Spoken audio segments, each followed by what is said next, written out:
Welcome back, my poets, to Poetry 101. This week we will be talking about laments. So if you hate the structure thing of a poem, don't worry. You don't have to use a rhyme scheme or a certain syllable count. I will talk about the ones in the poems that I'm reading, at least in the English translations. I'm not going to be like, this is how you have to structure it. If you do like structure, that's fine. Structure your lament the way you want to.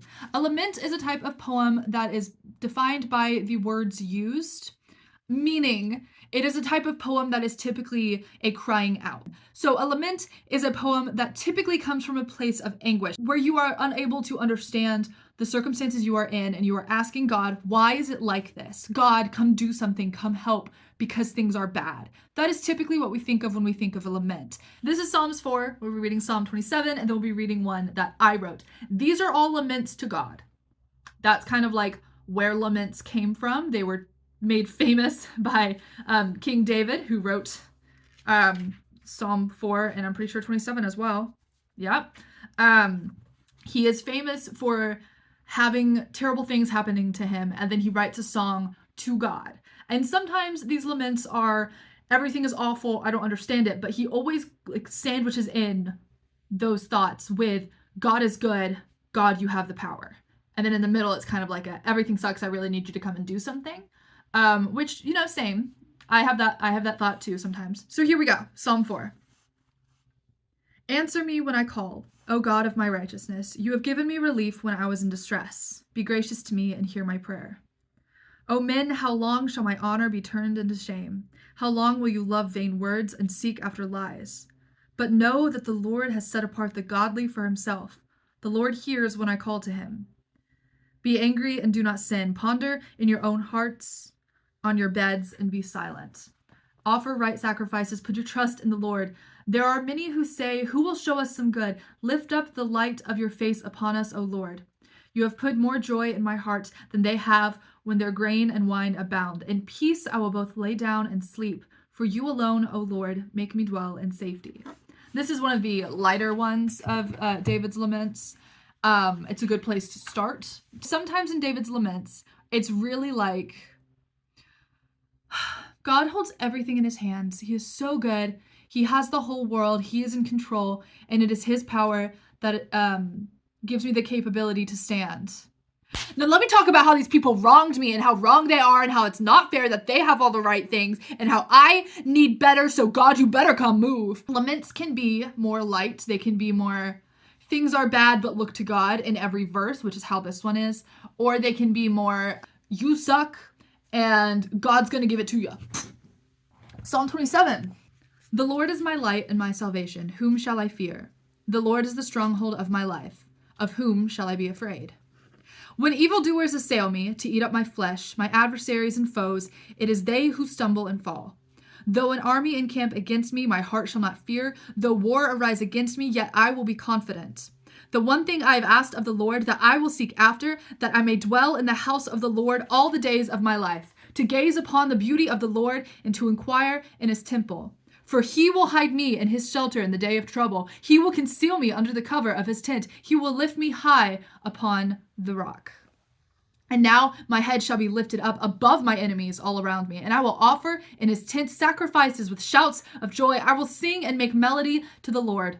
Hear, O Lord, when I cry aloud. Be gracious to me and answer me. You have said, seek my face. My heart said to you, your face, Lord, do I seek. Hide not your face from me. Do not turn your servant away in anger. O you who have been my help. Cast me not off, forsake me not, O God of my salvation. For my father and mother have forsaken me, but the Lord will take me in. Teach me your way, O Lord, and lead me on a level path because of my enemies.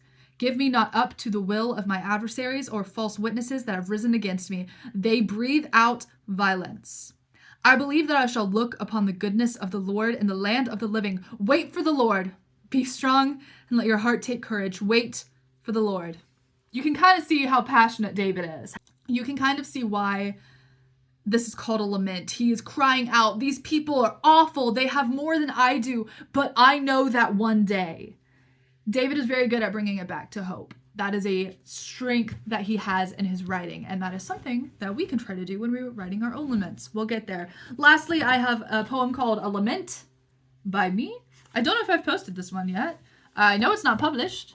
I know it's not published. Nothing in this poetry book, this physical book, is published. So y'all get a sneak peek. Okay, so I have mine in a stanza of 2, and then 4, and then 6, and then 4. I kind of, sometimes I'll have paper and I'll just sit and I'll just like write out the poem, and then when I copy it over into my poetry book, because I like my handwriting in here to look nice, when I rewrite it, I kind of go, okay, this is all the same thought, so these 4 lines go together. These 6 lines are all the same thought. They all go together. You'll see what I mean. So I will tell you which stanza I'm in, 1, 2, 3, or 4. Okay. God, I may not know what you'll use this for, but I trust you. I'm hoping for an open door. Was it all for nothing, Lord? I feel misused. Why give me these feelings, then give me the blues? I feel stupid and frustrated. Why, Lord, why? Do you take pleasure in seeing your daughter cry? What uses have my disappointments? Why must I wait? I am falling apart, and yet nothing's truly changed. Ungrateful am I, here longing for more and fighting off habits from my before. What was the point of letting me feel again? I hate how little of this is actually about him. Lord, you are good for your timing and your peace. I know this pain is for the betterment of me. Help me trust you more with each trial and day. I only want you. Help me walk out what I say. So you can kind of see there how stanza 1, we have, okay, God is good. That is my truth. Then we have stanza 2, which is more about like what I'm feeling. Like, God, I am frustrated. I am mad. A lot of that. We get to stanza 3 and it's like, okay, but the anger isn't really what this is about. It's more about the disappointment and the fact that now there's a new truth I'm living in that I'm not happy in. And then we get to stanza 4 and we circle back to that first truth. No, but God is good. But this has a purpose, which is really hard to live in. The writing prompt for this video is to write a lament. It can be about something that's frustrating or disappointing in your life right now. Or it can be based on a situation in the past, or you could do it for a book or a movie character if you have something that you're not mad about. Think of something that makes you feel a lot of things and write it as a letter in poem form, however that looks to you, to God. Whether or not you believe in God, just like tell him like, hey, what was this for? If you do believe in God, please try to cushion it with some, hey, God is good, remember the truth. If you would like to see more of Poetry 101, I have a playlist here. You can subscribe over here. I will have another one out next week. Share your poetry with me on Instagram at @officialjustinstrikes. You can also find my poetry there, and my books and all of that jazz are linked there and in the description.